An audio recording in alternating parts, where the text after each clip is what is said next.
عجیب و غریب حکایت۔ تابعین رضی اللہ عنہم کی ایک جماعت حضرت ابی سنان رضی اللہ عنہ کے زیارت کے لیے آئی۔ جب ان لوگوں کو وہاں بیٹھے کچھ دیر ہو گئی تو جناب ابی سنان رضی اللہ عنہ نے کہا، ہمارا ایک پڑوسی انتقال کر گیا ہے، چلو تعزیت کے لیے اس کے بھائی کے پاس چلیں۔ محمد بن یوسف الفریابی کہتے ہیں، ہم آپ کے ساتھ روانہ ہو گئے اور اس کے بھائی کے پاس پہنچے تو دیکھا وہ بہت رو دھو رہا تھا۔ ہم نے اسے کافی تسلیاں دی، صبر کی تلقین کی، مگر اس کا رونا چلانا برابر جاری رہا۔ ہم نے کہا، کیا تمہیں معلوم نہیں کہ ہر شخص کو آخر مر جانا ہے؟ وہ کہنے لگا، یہ صحیح ہے، مگر میں اپنے بھائی کے عذاب پر روتا ہوں۔ ہم نے پوچھا، کیا اللہ تعالیٰ نے تمہیں غیب سے تمہارے بھائی کے عذاب کی خبر دی ہے؟ کہنے لگا، نہیں، بلکہ ہوا یوں کہ جب سب لوگ میرے بھائی کو دفن کر کے چل دیے تو میں وہی بیٹھا رہا۔ میں نے اس کی قبر سے آواز سنی، وہ کہہ رہا تھا، آہ، وہ مجھے تنہا چھوڑ گئے اور میں عذاب میں مبتلا ہوں، میری نمازیں اور روزے کہاں گئے؟ مجھ سے برداشت نہ ہو سکا، میں نے اس کی قبر کھودنا شروع کر دی تاکہ دیکھوں میرا بھائی کس حال میں ہے۔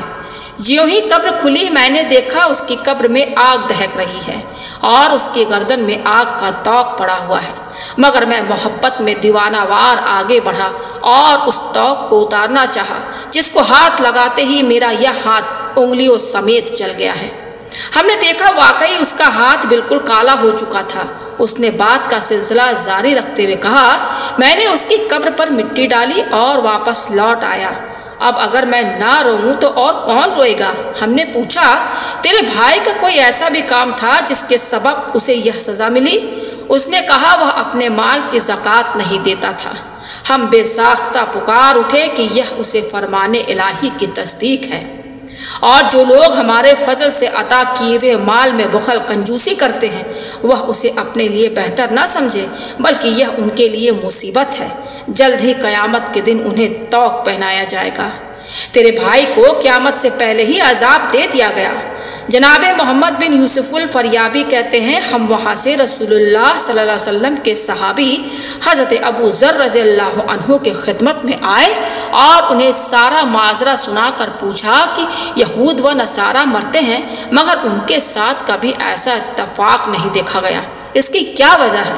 انہوں نے فرمایا، اس میں کوئی شک نہیں کہ وہ ہمیشہ کے لیے عذاب میں ہیں، مگر اللہ تعالیٰ تمہیں عبرت حاصل کرنے کے لیے مسلمانوں کی یہ حالتیں دکھاتا ہے۔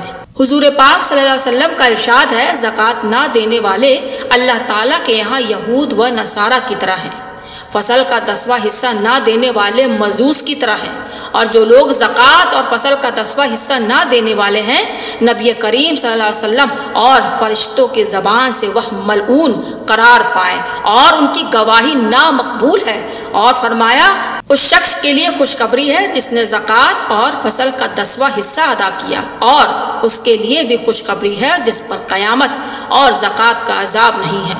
جس شخص نے اپنے مال کی زکوٰۃ ادا کی، اللہ تعالیٰ نے اس سے قبر کا عذاب اٹھا لیا، اس پر جہنم کو حرام کر دیا، اس کے لیے بغیر حساب کے جنت واجب کر دی، اور اسے قیامت کے دن پیاس نہیں لگے گی۔